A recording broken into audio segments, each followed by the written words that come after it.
Hey y'all. So we are introducing our class with a pre-unit lecture. This is going to be about the era before the Renaissance. I really should say eras. We're going to be primarily focused on the Middle Ages, but we're also going to talk about antiquity. But before we get started, the Middle Ages. The Middle Ages are as a time period roughly between 500 and 1500. That is the beginning of the 6th century all the way to the beginning of the 16th century. And it is a time period that is in the middle of European history. You have antiquity before it and the modern world after. That's why the people of the Renaissance penned it the Middle Ages. We see an image here. This is what I think of in the Middle Ages. I think of agriculture. I think of serfdom. I think of farming, and really, number one goal is going to be survival. But let's go ahead and jump in. What came before the Middle Ages? Well, there was antiquity. Look at the word antiquity. What word do you derive from that? I hope you think antique. If you did, rock on. Well, what we see here, antiquity was the ancient age. It was the era of the Greco-Romans, the Greek and Roman culture that dated around 1000 BCE to approximately 500 CE.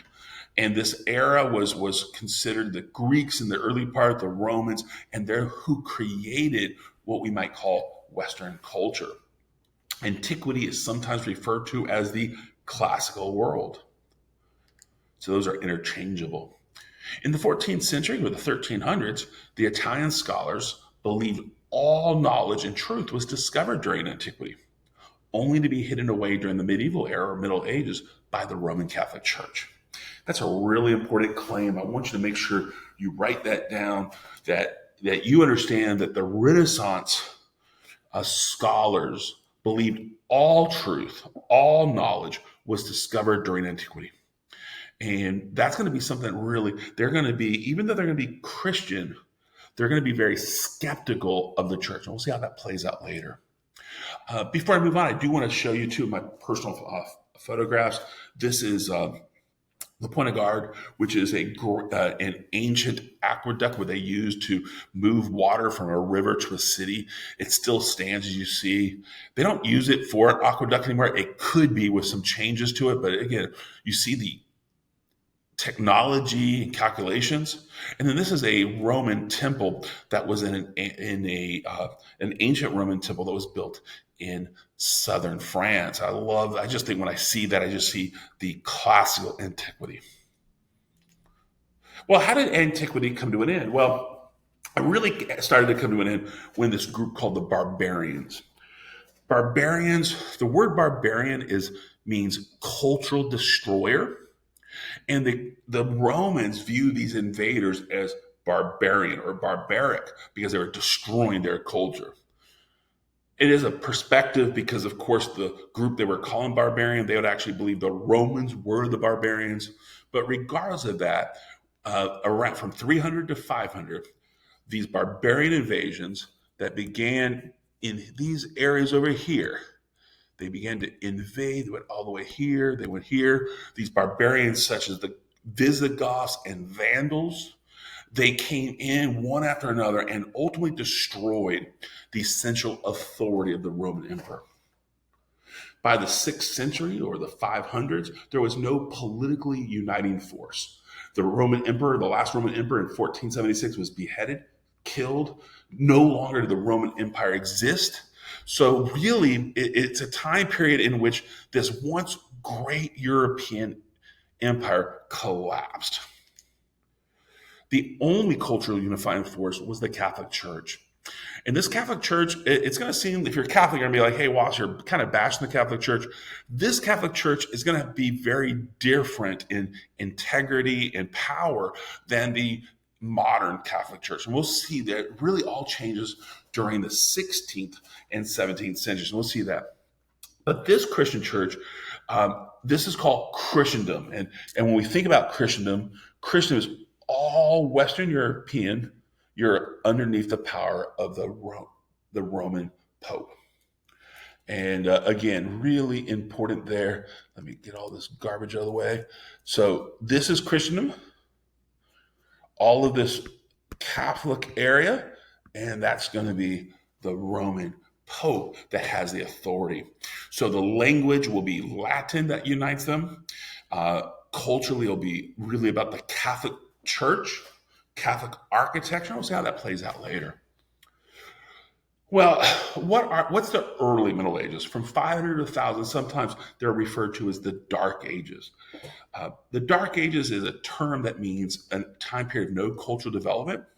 I want to point out that's not really what happened, but we're going to call this a quote unquote Dark Ages because, not shockingly, the people of the Renaissance called it the Dark Ages because they believe it was corrupt, backwards, all these different things. We'll see how that plays out later.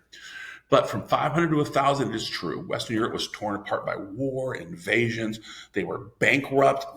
There was no real value of gold had been really absorbed by the rest of the world. And that great Roman culture is really going to collapse into local folk cultures, which I won't lie to you, local folk cultures to me is a lot more fun. But regardless of that, this once great, powerful Roman era is gone. Because of language, the international language of Christendom was Latin. Only 3% of the population could read and write. That would be the clergy that made up 1%, and the nobility who made up 2%. So only 3% of the overall population had the ability to maintain knowledge. That's going to be a really important element later. With no trade, with trade collapse, with no money, there's no merchant class. There's not this thriving urban area. All the urban areas have really been destroyed because of the barbarian invasions. These barbarians were there to steal. So all of the wealth of the cities are gone. People have migrated into the rural areas protected by the nobles. So there's no international real trade going on. Maybe limited, but for the most part, very isolated.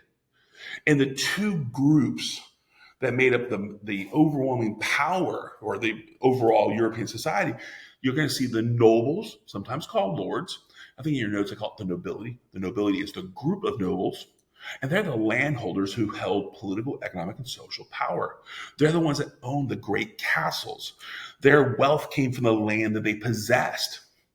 So even though they're wealthy, they won't have the same kind of wealth that we think of today. Totally different.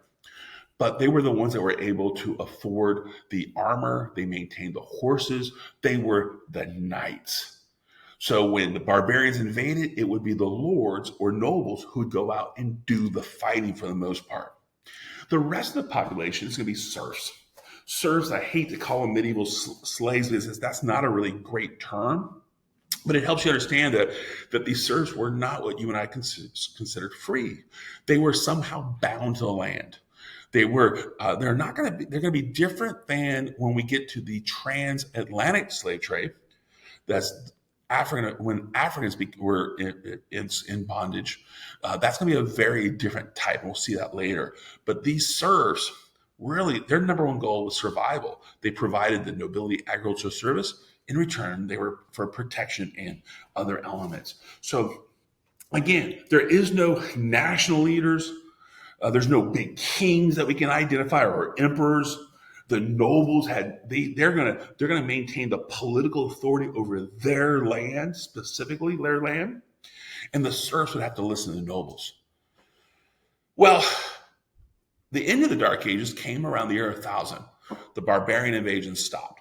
We're not sure exactly why they ended. More than likely, they ended because all of the things of wealth were pretty much gone. But the barbarians settled. The Vandals became Spanish for the most part, maybe the Visigoths. The Angles became English. The Franks became French. And they began to develop as they begin to no longer migrate, as they begin to settle down, we begin to see the emergence of some type of national identity. We'll see that later.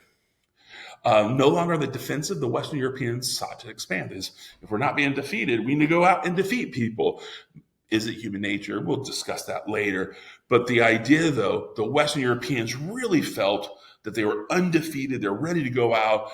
And at that moment, Pope Urban II, he officially called out what we call the Crusades. The Crusades, you see that definition. It's a Western European Christian attempt to liberate the Holy Land, which is Jerusalem, from the Seljuk Turks, and the Seljuk Turks were Muslim. And this was the idea in which Urban, the Pope at the time, said, if you go and fight these crusades, if you lead these crusades, I promise you to heaven. They gave these things called indulgences, which were little letters that said, if you die, you go straight to heaven. Really kind of interesting. But that's what the crusades were. And crusades, that's the event that really indicated the Dark Ages were really over with. Because no longer were the nobles worried about survival. They were looking to expand. Their first focus to expand was that Holy Land in what you might call the Middle East or Southwest Asia. I'm going to pause this lecture here, and that's going to be, and I'll start that in a second.